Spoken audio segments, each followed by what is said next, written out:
ರಾಜಕೀಯ ಅಂದ್ರೆ ಸಮಾಜ ದ್ರೋಹ, ಗೂಂಡಾಗಿರಿ, ರಾಷ್ಟ್ರ ಭಕ್ಷಣೆ, ಸೀಟಿಗಾಗಿ ಪೈಪೋಟಿ. ಇದೇನ ರಾಜಕೀಯ? ಅಲ್ಲ. ಸಾಮಾಜಿಕ ನ್ಯಾಯಕ್ಕಾಗಿ ನಡೆಯೋ ಹೋರಾಟನೇ ರಾಜಕೀಯ. ರಾಜ್ಯದ ಜನರ ಕನಸನ್ನು ನನಸು ಮಾಡೋ ಪ್ರಭುತ್ವ ರಾಜಕೀಯ. ರಾಷ್ಟ್ರದ ಜನರನ್ನ ಪರಕೀಯರಿಂದ ರಕ್ಷಿಸೋದು ರಾಜಕೀಯ. ಇಂಥ ಕೆಟ್ಟ ರಾಜಕಾರಣಿಗಳು ನಡೆಸೋದು, ಮಾಡೋದು, ಹೇಳೋದು ಅಲ್ಲ ರಾಜಕೀಯ. ನೀವುಗಳು ಅನ್ಯಾಯ, ಅನೀತಿ, ಅಧರ್ಮನ ಬಿಟ್ಟು ನಿಲ್ಲಬೇಕು. ಇಂಥವ್ರನ್ನ ಕಾಲಿನಿಂದ ಹೊಸ್ಕಾಕ್ಬೇಕು. ನೀವು ಹಾಗೆ ಮಾಡದೆ ಹೋದ್ರೆ ಷಂಡ್ರಾಗ್ತೀರಾ, ಗುಲಾಮರಾಗ್ತೀರಾ, ಬಲಿಪಶುಗಳಾಗ್ತೀರಾ. ಈಗಲೇ ನೀವುಗಳು ಎಚ್ಚೆತ್ತು ಇಂಥವ್ರನ್ನ ನೆಲಸಮ ಮಾಡಿ. ಇಲ್ಲ ಅಂದ್ರೆ ಇಂಥವರು ದೇಶಾನೇ ನುಂಗಿ ನೀರು ಕುಡಿತಾರೆ.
ಇರೋರಂಗ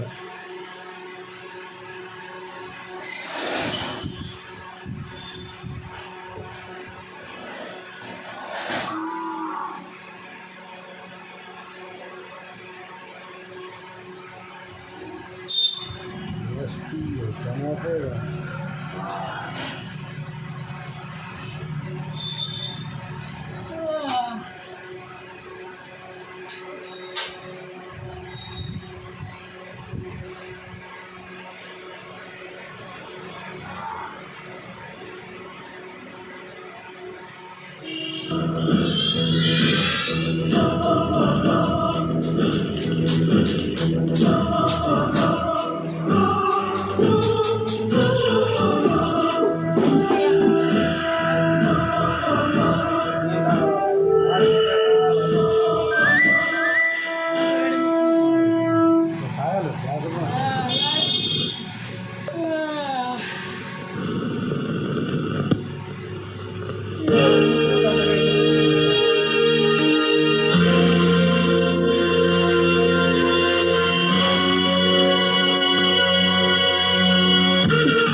la la la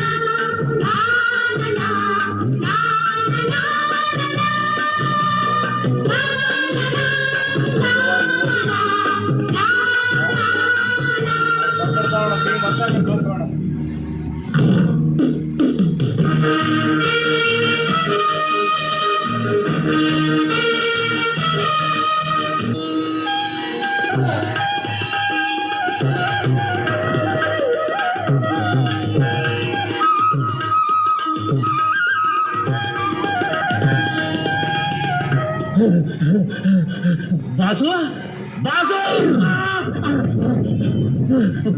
ಬಾಸು ಎಲ್ಲಿದ್ದೀರಿ ಬಾಸು? ಏನೆಯ ದಾಸು, ಆಕಾಶ ತಲೆ ಮೇಲೆ ಬಿದ್ದು ತರ ಓಡಾಡ್ ಬರ್ತಾ ಇದೆಯಾ? ಸಾರಾಯಲ್ಲಿ ಏನಾದ್ರು ಕಲಬೆರಕೆ ಮಾಡಿ 100 ಜನ ಕೊಂದ್ಗಿಂದೇನು? ಜನ ಸತ್ರು ಭೂಮಿ ಭಾರ ಕಮ್ಮಿ ಆಯ್ತು ಅಂತ ಮಡಿಕೇರಿ ಫ್ಯಾಮಿಲಿ ಪ್ಲಾನಿಂಗ್ ಸಾರಾಯಿ ಸಾಮ್ರಾಟ್ ವೀರದಾಸುದು ಕಿರು ಕಾಣಿಕೆ ಅಂತ ತಿಳ್ಕೊಳ್ಳಿ. ಹಂಗ ಮುಳಿಕೊಂಡ್ಬಿಟ್ಟೆ ಅಂದ್ರೆ ಹೋಮ್ ಮಿನಿಸ್ಟರ್ ನೀವಿಲ್ವ ನಾನು ಹಂಗೆ ಮ್ಯಾಕ್ ಎತ್ತಕ್ಕೆ. ಅದ್ ಸರಿ, ಮತ್ತೆ ಯಾರನ್ನಾದ್ರೂ ರೇಪ್ ಗೀಪ್ ಮಾಡ್ದೇನು? ಥು, ಅಂತ ಗಲೀಜಿಲ್ಲ ನಿಮ್ ಗಂಟೆ ನಾ ತರುವುದೇ ಇಲ್ಲ. ಏನಿದ್ರು ಅಲ್ಲೇ ಲಾಡ್ಜಿಲ್ಲ ಎಲ್ಲ ರಸರೆಲ್ಲ ಹಂಗೆ ಈರ್ಕೊಂಡ್ಬಿಟ್ಟು ಫುಲ್ ಬೈಲ್ ಸೆಟ್ಲ್ಮೆಂಟ್ ಮಾಡ್ಬಿಟ್ಟು ಹಂಗೆ ಕಳಿಸ್ಬಿಡ್ತೀನಿ. ಕುಡುಗ ಅನ್ನೋದ್ರಲ್ಲಿ ಯಾವ್ದಾದ್ರು ಕೊಂದಿದ್ದು ಬಿಟ್ಟಿರ್ತೀಯ ಕುಡುಗ ಬಡ್ಡಿ ಮಗ. ಅಂತ ಕೀಳು ಮಟ್ಟದ ಕೇಸ್ ಆಗಿದ್ರೆ ಅಲ್ಲೇ ಮುಗಿಸ್ಬಿಡ್ತಿದ್ದೆ. ನಿಮ್ ತಂಗ ಓಡಾಡ್ಕೊಂಡು ಬಾಯ್ ಬಡ್ಕೊಂಡು ಯಾಕೆ ಬರ್ಬೇಕಾಗಿತ್ತು? ಮತ್ತೆ ನಿಂಗೇನ್ ಬಂತೆ ಆ ದಾಡಿ? ನಂಗೆಲ್ಲ ಬಂದಿರೋ ದಾಡಿ ನಿಮ್ಗೆ ನಿಮ್ ಬಿಸಿನೆಸ್ಗೆ ಗೋಲ್ಮಾಲ್ ಮಾಡಿ ಫ್ಯಾಕ್ಟ್ರಿ ಕಟ್ಟಕ್ಕೆ ಅಂದ್ಬಿಟ್ಟು 2 ಎಕರೆ ಜಮೀನು ಮಾಡ್ಕೊಂಡಿದ್ರಲ್ಲ, ಅದಕ್ಕೆ ಇವಾಗ